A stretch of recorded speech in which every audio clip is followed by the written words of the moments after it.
Ya, Ya, ya va. güey. Ya, empieza a grabar, güey. Bueno, aquí va. Este va a ser el primer capítulo de una nueva sección de Futurism Forever en español, en que nos vamos a dedicar a leer textos y a discutirlos a lo largo del programa. Y pues bueno, en esta primera ocasión, que va a ser el piloto de la sección, vamos a traer el texto de Trincherocracia, un texto de Mussolini de la Primera Guerra Mundial, que no había sido traducido antes al español. Es la primera vez que se traduce con propósito el programa de Mano a Judas. Y pues bueno, nos acompaña el mismo Judas, ya mencionado, está Vic Chungus, Seb, Weldon, Huon, Stenbock y yo, Lizardi, para discutir el texto. Y pues bueno, a ver, aquí va. Trincherocracia, publicado en Il Popolo de Italia, 15 de diciembre de 1917, por Benito Andrea Mussolini. La palabra es fea, no importa. No hay otras más feas que gozan desde hace tiempo de derechos de ciudadanía en la lengua italiana. Nos importan un higa los puristas que gruñen ante los neologismos. Todo forma parte del eterno conflicto entre la vieja sensibilidad y la nueva. La trincherocracia es la aristocracia de las trincheras. Es la aristocracia del mañana, es la aristocracia en acción. Viene de las profundidades. Sus cuarteles de nobleza son el espléndido rojo de la sangre. En su escudo se puede presentar un caballo frisón, una fosa de trinchera y una granada en la mano. Lanzar una granada en un ejercicio es de lo más brillante, incluso cuando te estalla en la mano y te obliga a considerar que tal vez fue fabricada por un negligente evasor del servicio militar. Hay muchas variedades de granadas, la Sight, la Besosi, la BPD, la Tegernite, etc. Son muy elegantes, muy elegantes. Hay una que tiene un chaleco. En nuestra jerga militar la llamamos signorina. Llevaba las grandes en tu mochila, junto con carne enlatada y pan. Luego las lanzabas a los hocicos de los austríacos. Muy bonito. No está claro por qué nadie en Italia ha tomado la iniciativa de crear una escuela para formar a los futuros soldados en el lanzamiento de granadas. En las cuartas páginas de los periódicos hay mucha publicidad sobre cómo evitar el servicio militar, con escuelas para torneros, motoristas y choferes. Esa publicidad debería estar prohibida. Pronto se verá que también habrá una escuela para lanzar granadas. Sigamos adelante. Está surgió una nueva aristocracia. Los idiotas miopes aún no la ven. Sin embargo, esta aristocracia ya se ha dado sus primeros pasos. Ya está reclamando su derecho de nacimiento. Ya está planeando en detalle sus intentos de tomar posesión de las posesiones sociales y políticas. Se trata de una oscura e intensa labor de preparación que recuerda a la realizada por la burguesía francesa antes de 1789. En Milán, todo el movimiento de propaganda y resistencia está en manos del Comité de Acción dirigido por veteranos discapacitados y heridos. En Turín se ha formado un partido de pleno derecho para los veteranos del frente, con la absoluta exclusión de los evasores. En Bolonia han anunciado la próxima publicación de un periódico titulado La voz de los veteranos. Si hay alguna alma lívida que propuso la infame especulación sobre los heridos y los discapacitados, hoy debe sentirse totalmente decepcionada. Los veteranos heridos y discapacitados de la Gran Guerra no harán que los cantones se apiaden al corazón y del bolsillo de los transeúntes. Qué inmensa fuerza moral contiene el espíritu patriótico de los que vuelven del frente. Los veteranos discapacitados de hoy son la vanguardia del gran ejército que volverá mañana. Son los miles que esperan los millones de soldados desmovilizados. Esta forma masa y consciente de lo que ha conseguido está destinada a provocar cambios en el equilibrio de la sociedad. El brutal y sangriento aprendizaje de las trincheras significará algo. Significará más que valor, más que fe, más tenacidad. Los viejos partidos y los viejos hombres que siguen explotando la Italia política del mañana como si nada hubiera pasado serán barridos. La música del mañana tendrá otro tiempo. Será un andantino sostenuto, y no se descarta un fortísimo caliente. También habrá mucha diesis en clave. En esta predicación, la que nos hace observar con cierto desprecio todo lo que dicen y hacen los viejos charlatanes que nos gobiernan, tan llenos de presunción, de fórmulas sagradas e invisibilidad senil. Estos canosos que siguen aferrándose desesperadamente a los viejos patrones dan pena. Son personas que perdieron el tren. El tren pasó y esta gente sigue de pie en el andén de la estación con sus rostros malhumerados y rencorosos. La palabra república, democracia, radicalismo y liberalismo ya no tienen más significado que la palabra socialismo. Mañana tendrán uno, pero será el significado que le den millones de soldados que regresen del frente. Este significado podría ser muy diferente de los que estamos acostumbrados. Podría ser un socialismo antimarxista, por ejemplo, un socialismo nacional. Los millones de trabajadores que volverán a los surcos de sus campos después de haber vivido en los surcos de las trincheras realizarán la síntesis de la antítesis, clase y nación. Aquí ya se ven los signos reveladores. Ahora bien, los que no luchan por razones más o menos justificables tienen la obligación, si aman verdadera y desinteresadamente a Italia, en sus discursos, intenciones y acciones, de nunca hablar mal de los que sufrieron y murieron para que Italia pudiera vivir. Los que en 11 batallas hicieron retroceder a Austria más allá del Isonzo, los que detuvieron a Austria y a Alemania, a Bulgaria, a Turquía y en el Piave. Miren, escuchen y comprendan. La Italia de hoy está aquí, la Italia de mañana también lo estará. Estamos recogiendo las pasiones de soldados y estaremos con ellos mañana para que se haga la más alta justicia. Y pues bueno, ese es el texto. No sé si alguien quiere comenzar con sus comentarios basados, Walt. Super Wholesome 100. Me gustó mucho. Total, total, total. Pues en sí, esa es de las primeras consideraciones de Mussolini, ¿no? Que se refieren a sus dialécticas de cómo interpreta la vida nacional. Porque, en pocas palabras, la trincherocracia implica de que son las personas que lucharon por Italia, las personas que produjeron, las personas que aportaron al esfuerzo de guerra, aquellas que en teoría tienen ese derecho de reclamar una aristocracia del mañana, ¿no? Y dirigir a las masas en una revolución. Y básicamente es ahí donde Mussolini empieza a desarrollar esas dialécticas, ¿no? De los productores y parásitos, las naciones proletarias y las naciones plutocráticas. Y ahí se va desarrollando Mussolini, ¿no? Especialmente con ese concepto del socialismo nacional, que como él dice, muchas palabras que se están usando en esos tiempos realmente ya no tienen el significado que tenían antes y se le puede dar un significado como guste un régimen, ¿no? Y a ese tipo de consideraciones también le sigue dando como un seguimiento durante su régimen. Por ejemplo, a inicios de los 20, él dice de que la izquierda y la derecha no tienen un significado que sea básicamente inmutable, ¿no? Porque va cambiando con los tiempos y es como que al fascista le debería dar igual ese tipo de identificaciones. Y ya en los 30, igual, en un discurso de 1930 dice de que la derecha e izquierda no tienen ningún tipo de valor en el régimen fascista porque es como que le da igual cómo se llama, ¿no? Lo que importa es que estén realizando las cosas y que lleguen a realizar sus objetivos, ¿no? Que tomen acción, en pocas palabras. Claro, sí, creo que es el texto más protofascista de Mussolini, ¿no? Porque habla de todos los elementos que dieron paso al fascismo, esta cuestión de un ejército desmovilizado, de toda la gente que sale de las trincheras para reintegrarse a la sociedad, pero traen con ello pues todo su, pues venga, todo su conocimiento de guerra. Y aparte, esto que mencionas que también es muy interesante, la cuestión del socialismo nacional, que lo propone ya siendo el año 1917, ¿no? Que creo recordar es 2 años antes de la fundación de los fascios de combate. Entonces, pues sí, o sea, se ve como ya tenía pensada toda esta remodificación. Mussolini Yo, era nazi.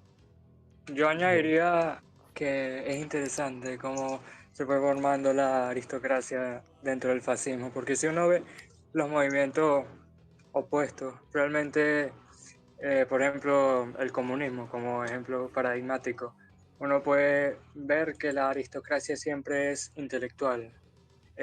Vladimir Lenin era un aristócrata intelectual de alta alcurnia. Abimael Guzmán, el líder de Sendero Luminoso, fue un profesor, nunca tocó un campo de batalla. Se puede ver también, por ejemplo, al mismo Gramsci. Es decir, el fascismo en realidad viene a construir una aristocracia que se oponía a esta línea de pensar o esta praxis que consideraba a los líderes de la mañana a los intelectuales y pone en contradicción pues a los militares, a los veteranos, porque si uno ve por ejemplo Italo Balbo, Emilio de Bono, Cesare María, Michele Bianchi, todos esos aristócratas que estuvieron en la primera hora durante la marcha sobre Roma, todos eran veteranos. Pues ya eso demuestra el carácter marcadamente militar que desde el primer momento tuvo el fascismo. De hecho, añadiendo a lo que dice Seth, es de que los censos que se hicieron del partido fascista inicial de los 20, no sé, que básicamente llegó al poder y lideró la marcha sobre Roma. Hay una biografía sobre Mussolini que se llama Mussolini, una nueva vida, de Nicolás Farrell, que incluye un censo del pueblo de Italia, que menciona que la mayor parte de las personas que estaban en esos grupos fascistas eran veteranos de guerra, y especialmente eran jóvenes también. Y contradice ese tipo de visión de que el fascismo era meramente una contrarrevolución burguesa, ¿no? Que simplemente eran un montón de propietarios y reaccionarios uniéndose bajo un credo de, vamos a oponernos al comunismo. Y añade con todo eso del movimiento de la juventud, ¿no? Que ya se acaba volviendo como que una mítica fascista de la giovinezza, ¿no? Que se acaba volviendo igual el himno del partido fascista.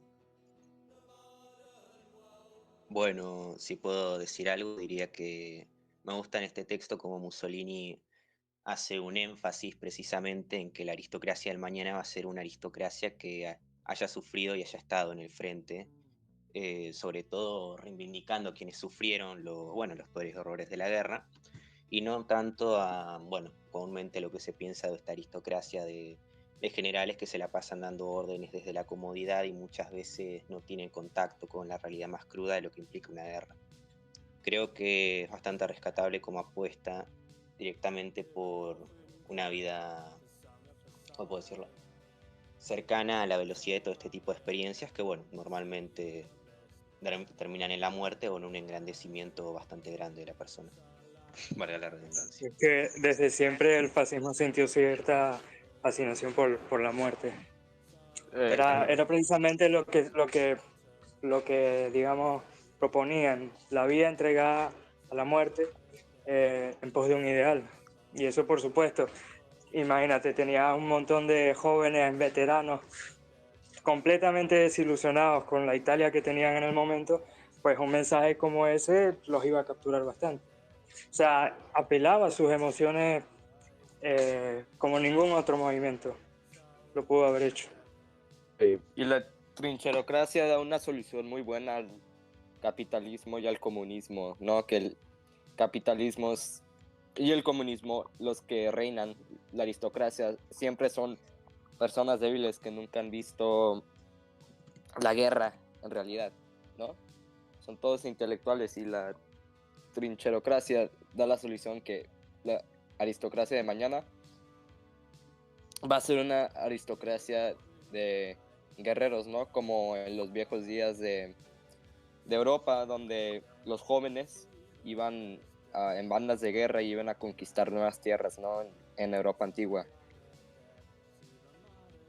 Claro. Más bueno, que hablemos un mensaje de volver al pasado, yo lo veo como la expresión del dinamismo que en Italia se estaba formando con movimientos como el futurismo, pero no solo con el futurismo, sino incluso el socialismo más intransigente, del cual Mussolini era parte, también proponía esta lucha revolucionaria descarnada, el individuo entregado únicamente a la lucha armada. Eso se puede ver precisamente en la popularidad que tenían los textos de Sorel en Italia.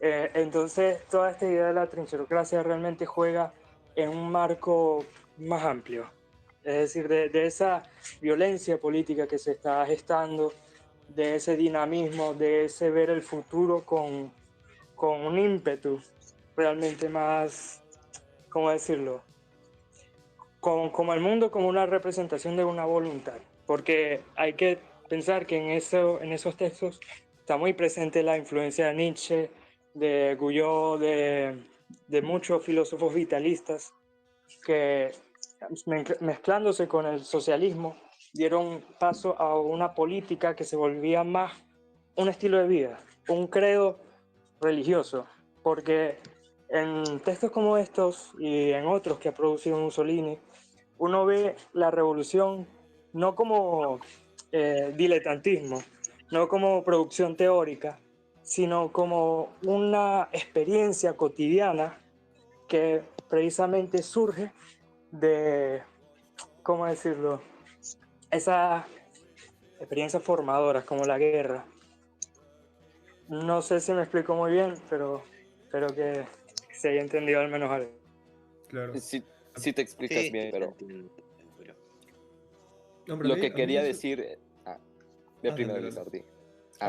Bueno, Lo que quería decir primero es que la trincherocracia no es como algo tradicional, no es un regreso a la tradición, no es algo futurista, porque en vez de jóvenes yendo a la guerra y conquistando nuevas tierras en Europa antigua, ¿no?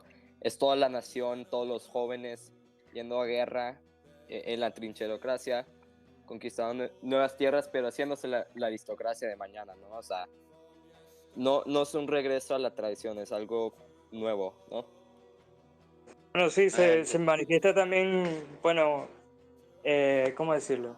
La violencia que siempre ha existido en toda la época. Porque es verdad que hasta cierto punto el fuerte es el que siempre va a mandar.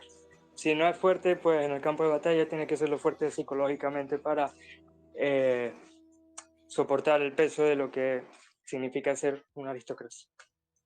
Claro, igual el texto me recordó un poco a la tesis de Luigi Salvatorelli, que fue este intelectual fascista que decía que, bueno, si el comunismo y el anarquismo eran radicalismos de clase baja, el fascismo era un radicalismo de clase media, pero no de una clase media acomodada, sino de una clase media en el sentido de este grupo social que no pertenece ni a la pobreza ni a la riqueza, y que se define y se marca a través de la experiencia de guerra, ¿no? O sea, como el fascismo fue una revolución de carácter popular, mas sin embargo no fue una revolución del proletariado, sino que de algún modo fue una revolución liderada y llevada a cabo por esta aristocracia militar, que bueno, sería una aristocracia mucho más noble y mucho más propia que la aristocracia de la finanza, ¿no?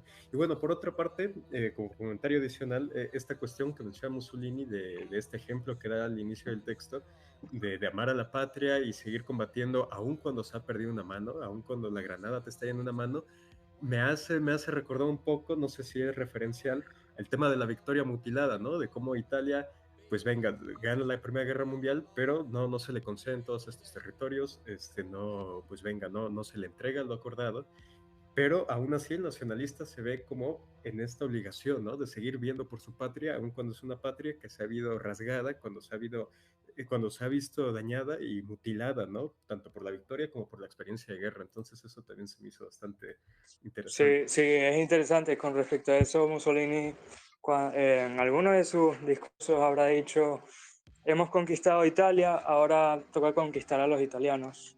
O hemos creado la nueva Italia, algo así con en esas líneas.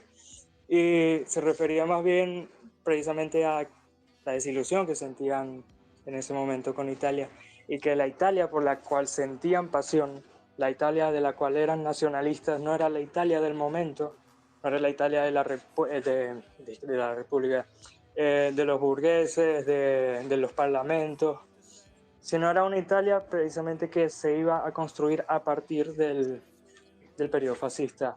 No sé si se le puede decir como un nacionalismo del futuro, porque la Italia que los fascistas proclamaban como suya no existía en ese momento. Eran más bien comprometidos con el devenir de la historia que con ese periodo específico. Claro, Algo el así amar a la decía patria. Mussolini. No, adelante, adelante. No, solamente es inciso de amar a la patria no por lo que es, sino por lo que puede ser, ¿no? Por lo que será, que es esta idea también del resurgimiento, esta pangenesis nacionalista del renacer, ¿no? ¿Escuchas eso, Judas? Sí, precisamente. Y de hecho, lo que iba a decir es de que Mussolini tiene un discurso que es el discurso del gobierno de la velocidad, ¿no? Que básicamente dice que él no está representando algún tipo de alusión al pasado, ni mucho menos como que les gusta cómo está actualmente el sistema italiano, ¿no? Sino de que lo que quiere es avanzar rápidamente al futuro, que es una de esas alusiones futuristas que tiene inicialmente Mussolini, ¿no? Y de igual forma, en varios discursos él dice que el pasado está siendo utilizado nada más para lanzarse al futuro.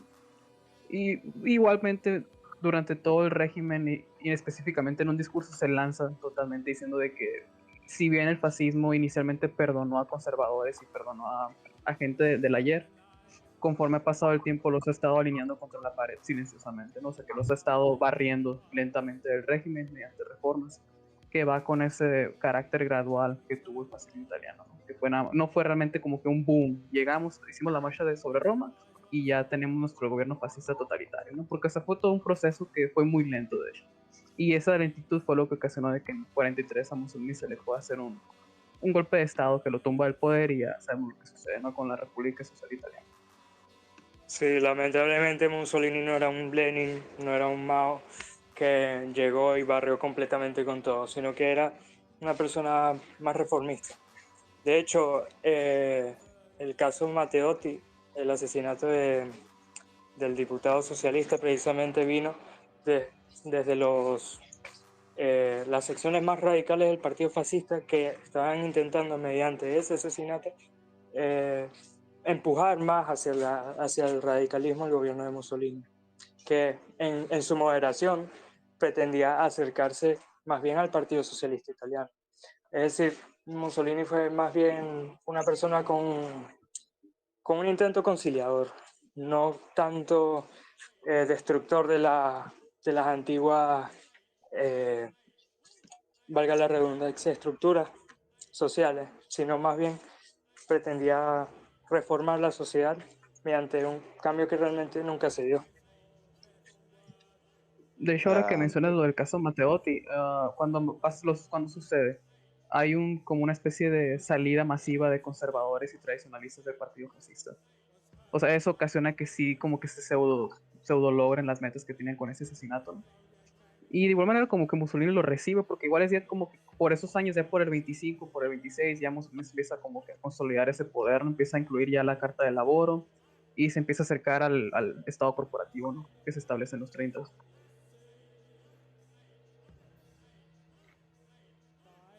So pues sí, true, algo que Reddit. quisiera rescatar de este texto es precisamente este cierto tipo de agresividad que tiene Mussolini con este tipo de conservadores o tradicionalistas. Y expresa, quizá por el momento en que era mucho más joven, esta necesidad de romper rápidamente con todo este tipo de relaciones, que al final es una contradicción comparando la praxis que tiene Mussolini con lo que dice en este texto, pero es precisamente lo que yo apoyaría en este tipo. O sea, una ruptura rápida, porque Exactamente. al fin y al cabo El se termina. Mussolini de esa época es un Mussolini entregado a la teoría completa. Ya luego con la marcha de Roma se inicia un Mussolini que es mucho más moderado porque empieza a Por no ver decir todos mal. los problemas que trae la política en la práctica. Y sí, realmente es como decepcionante al fin y al cabo, ¿no? Comparado. Bueno, podría hacerse un paralelismo en que mientras más envejeces, te volvés más lento. Bueno, claro. O sea, fue un gobierno, se puede decir revolucionario, después de todo, pero no fue lo suficientemente fascista ni lo suficientemente revolucionario. Y yo creo que es en estos textos de Mussolini donde uno puede ver ya ese fascismo que pudo ser, ese fascismo que puede ser, y las bases en realidad sobre las cuales un movimiento popular se puede fundamentar. No sobre el gobierno de Mussolini, sino más bien en la expresión más pura, más dinámica de lo que inicialmente fue el fascismo. Y lamentablemente Mussolini no pudo ser completamente revolucionario porque su base de apoyo está todo en el sur y los sureños fueron los que votaron por la monarquía cuando los aliados les dieron la opción de votar entre república o monarquía, ¿no? Y pues Mussolini era muy de realpolitik, él era muy práctico, ¿no? Y lamentablemente uh, tuvo que rendir mucho de sus, ¿cómo se dice? Políticas, Atribuciones. quizás. Sí, política más revolucionaria, ¿no? Sí, bueno, yo creo que al final todos acá miramos al periodo de la República Social Italiana como un periodo de redención.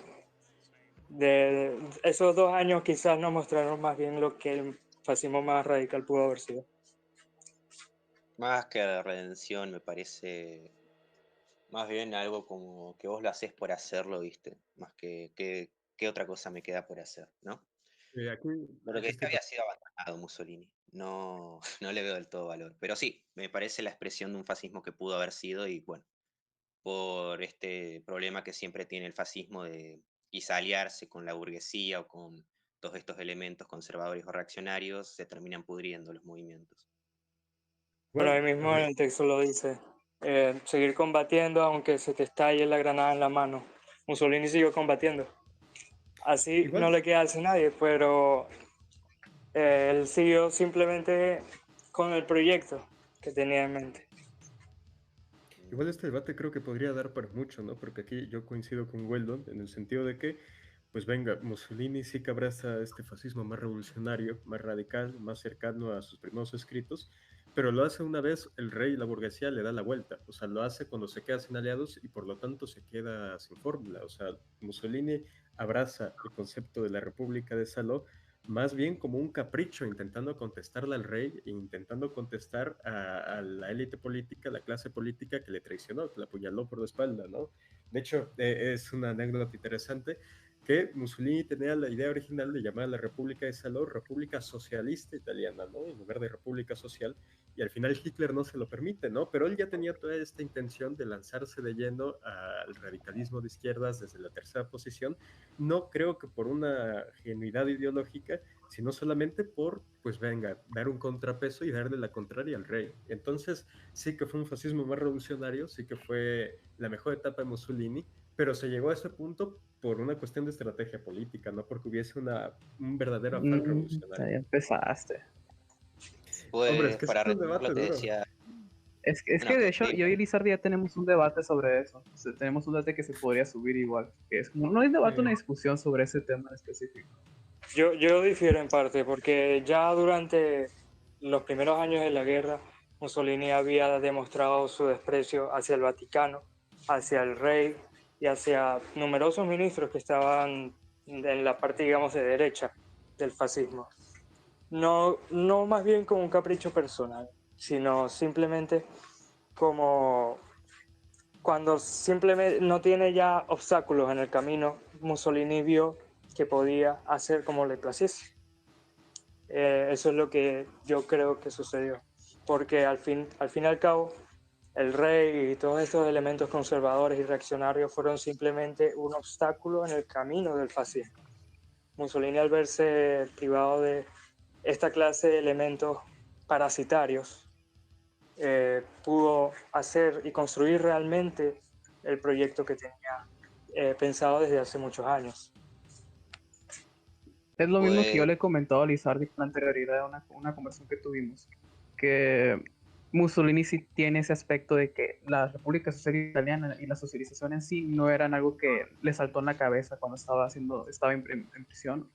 Y para esto hay, por ejemplo, un historiador llamado Rutilio Sermonti que agarra diversas políticas del régimen fascista, las acomoda y básicamente explica y desarrolla por qué no fue nada más una cosa que surgió por la situación, sino que era algo que se estaba construyendo lentamente. Igual están autores como A. James Gregor, que igual respaldan ese tipo de visión de la dictadura desarrollista, ¿no? Y como le digo, ese tema de hecho se puede evitar porque yo y Sari tenemos una discusión sobre eso que salvaría que nos metamos en este episodio, ¿no? Porque sí es una discusión muy extensa. Pero bueno, está bien. como ustedes prefieran, la verdad. Yo difiero bastante con lo que están diciendo. Hombre, ¿algún comentario, Weldon, ya para cerrar este tema y ya dar las conclusiones finales del texto?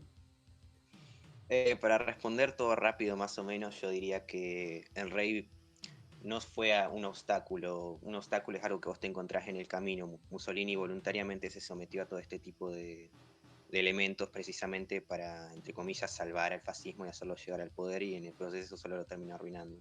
Me parece demasiado oportunista y aparte hay una diferencia enorme entre decir las cosas y hacerlas, y muchas veces se notaba que Mussolini simplemente hablaba para intimidar o no terminaba haciendo las cosas que iba a decir. Aparte, No, por si se supuesto, revisa la pero praxis del fascismo, este fue mucho más violento en un principio, pero le faltó esa misma violencia una vez estuvo, entre comillas, en el poder. Claro, Yo digo, sería para... lo que fue tienes razón. el escuadrismo y las camisas negras se habían institucionalizado, o sea, la violencia de calle del fascismo de los primeros años desapareció cuando Mussolini llegó al poder, o sea, esa fue una estrategia del momento, una estrategia de combate y venga, un pensamiento puramente basado en la estrategia política, porque no, venga, o sea, no era algo cultural en ese sentido, ¿no? O sea, Mussolini no está interesado en que los camisas negras sobrevivieran al régimen. Por supuesto, Sí, de hecho bueno, desaparecen para los 30. creo que No fue violento. Mussolini, si fue oportunista, no fue más oportunista que Stalin, no fue más oportunista que muchos líderes revolucionarios que han tenido que bajarle al volumen de sus consignas en pos de conseguir cierto poder. Por ejemplo, comparen al Lenin de Estado y Revolución con el Lenin que llega al poder. después de la revolución bolchevique. Simplemente dos personas totalmente distintas. Pero es que al momento de realizar todo proceso revolucionario se necesitan algunas, digamos, se necesita conceder ciertas posiciones a fin de avanzar en otras. Y eso es lo que Mussolini básicamente estaba haciendo. Estaba jugando de manera estratégica sus piezas a fin de que en un momento dado el fascismo pudiese desarrollarse como era debido. Ahora, ese momento dado nunca se dio. De hecho, todos sabemos cómo terminó. La República Social Italiana fue simplemente un destello de lo que pudo haber sido, pero nunca sabremos cómo fue realmente el fascismo aplicado en todas sus aristas. De Claro. nuevo, Bien. así como no se ha aplicado el comunismo en ningún país, así como la URSS nunca pudo alcanzar el comunismo verdadero, el fascismo tampoco lo alcanzó, precisamente por esta naturaleza del proceso revolucionario. Hombre, igual, ya vamos por los 30 minutos, no sé si quieran cerrar. Hay un texto que propone Judas solamente para complementar la conversación. Igual era un fragmento de Mussolini, del año 30. Y bueno, va, mi fórmula de 1925 es la misma que la de hoy. Todo el poder al fascismo y exclusivamente al fascismo. La revolución que perdonó a sus enemigos en el 22, hoy los alinea silenciosamente contra la pared y hará lo mismo mañana. Hoy, por tanto, es más fuerte. ¿Cuántos de nuestros enemigos afirman que no hay revolución real hasta que los pelotones de fusilamiento se den cuenta? La revolución que fue unitaria desde el Congreso de Roma de 1921 ha permanecido tal y seguirá siendo tal. Esa es su fuerza incomparable. Jacobinos, girondos, termidorianos, derecha, izquierda, son terminologías desconocidas en el régimen fascista. Ahí va. Y pues bueno, ¿alguien quiere pasar a comentarios finales ya para cerrar la cápsula de hoy? Sí. Bueno, yo no sé si para cerrar, pero también tengo un texto de esa época, pero mucho más anterior, del Mussolini socialista, que ya se prefiguraba en esos textos el dinamismo que se ve, que hoy estábamos revisando, que es Trincherocracia. Si quieres, lo puedo pasar ahora y tú mismo lo lees y vemos qué se dice, o lo dejamos para otro programa. Claro, hombre, depende de qué tan largo es, como tú lo veas. Si quieres, tomamos algún fragmento, como hicimos con este texto de recién, y lo complementamos con la lectura. Bueno, ¿Cómo? déjame ver.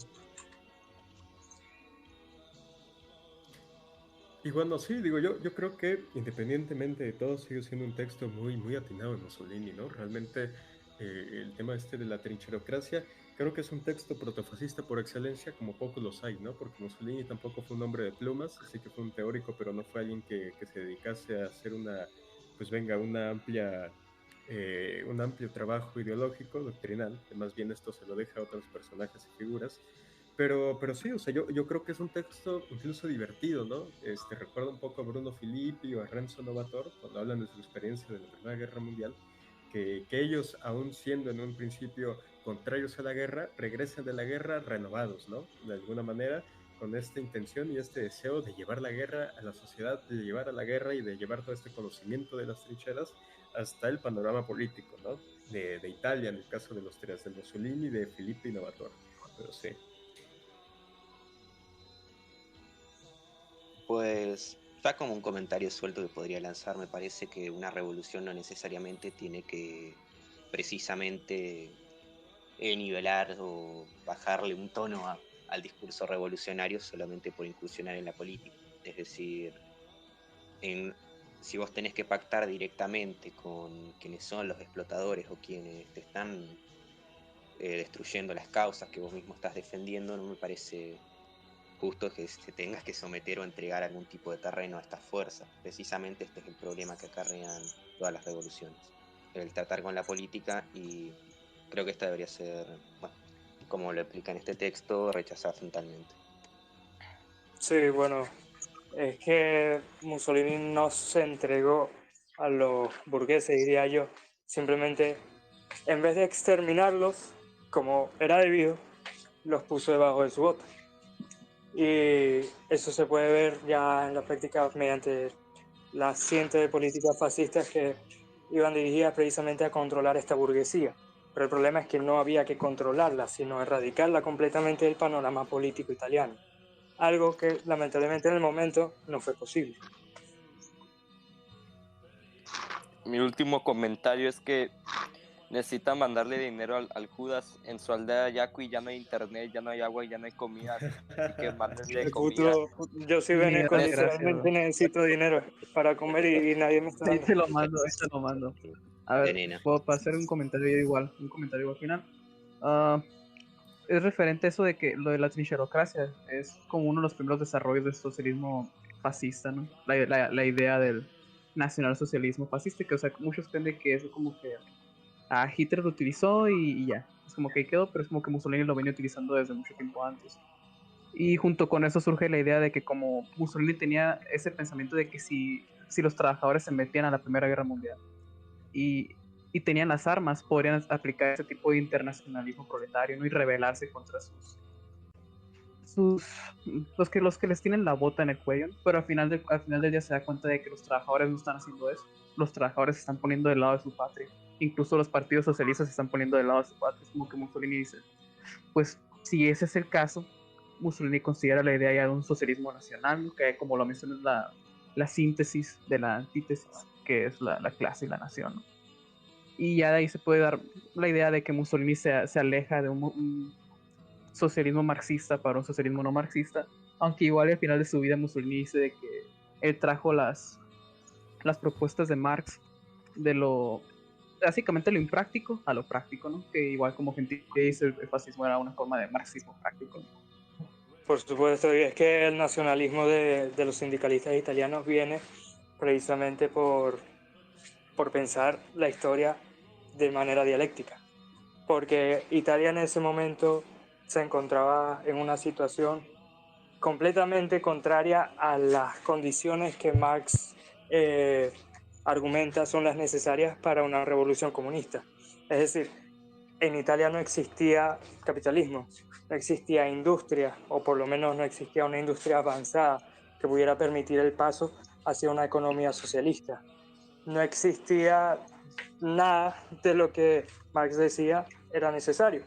Entonces, los sindicalistas asumieron que si se encontraban en esa posición histórica, lo que debían no era destruir el aparato burgués, porque de ahí no iban a salir nada, no iban a salir las condiciones necesarias, sino que debían acelerar el progreso de este aparato burgués para que, llegado el punto, se pudiera saltar hacia la revolución socialista.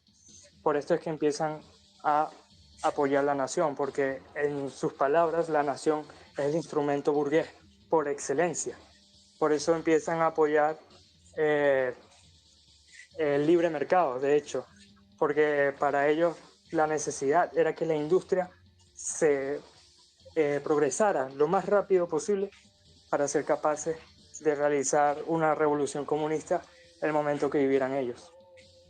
Entonces, realmente el nacionalismo, por lo menos de esa parte más intransigente del socialismo italiano, no nace como un rechazo a Marx, sino como una consecuencia de llevar a Marx hasta sus últimos valores teóricos. Como una nota nomás a lo que dijiste, es de que graciosamente se puede justificar a Mussolini o explicar sus políticas con dialécticas marxistas-leninistas, y lo ahí se ha hecho, ¿no? De hecho, así lo interpretó Nicolás Bombashi, por ejemplo. Exactamente. Hombre, igual está esta cuestión de que dentro del misticismo fascista, del academicismo del régimen, se pensaba en el fascismo como algún tipo de comunismo vertical, ¿no? Que también es interesante. Y bueno, pues bueno, yo creo que con eso cerramos ya la cápsula de hoy. La próxima semana, también el día sábado, estaremos discutiendo el manifiesto político de la conquista del Estado, el primer manifiesto fascista de España, de Manuel Ramiro Ledesma y Jiménez Caballero. Y pues bueno, agradecerles tanto a los participantes como a la audiencia, ¿no? Esto se estará subiendo en el canal de Futurism Forever y a ver qué pasa. Nuestra querida audiencia, que será de 5 personas a lo mucho. Necesitamos más tiempo. Necesitamos mucho más tiempo para hablar. Claro, claro, igual sería cuestión de discutir y organizar como los espacios, pero además de estas pequeñas lecturas, creo podríamos también hacer mesas de debate, pequeñas tertulias, círculos de discusión para extendernos más, ¿no? Extendernos tanto lo necesitemos. Pero bueno, creo que eso sería todo. Salud y victoria. Sale batazo. Salud de victoria.